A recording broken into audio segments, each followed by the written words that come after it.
Good day everyone. Today I'm going to show you guys a legit cheat hack for Pokemon Masters to gain lots of in-game resources. This works with the latest 1.11.0 update. Now, open a web browser into your Android or iOS phone. Type in pokemonmasterscheat.weebly.com and hit search. Once you are in the site, just click Start Adding Resources Now button.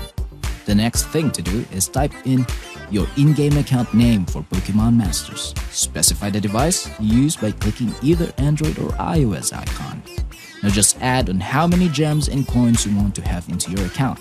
I'll just add 90k gems and coins. Then click the Continue button. Wait for the cheat to inject its code to your Pokemon Masters account.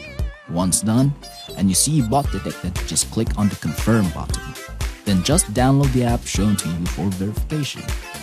These apps are official Google Play Store apps, so you don't need to worry about malware or viruses. Install the app and run it for 40 to 60 seconds. I'll just skip the download and installation part since I already done this today. Now, I'm going to show you guys that the resources are added to my Pokemon Masters account.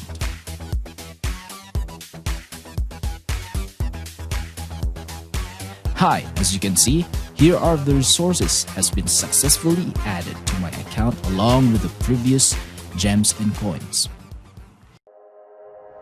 If you find this helpful, please do subscribe to my channel for more updates. See you next time and goodbye.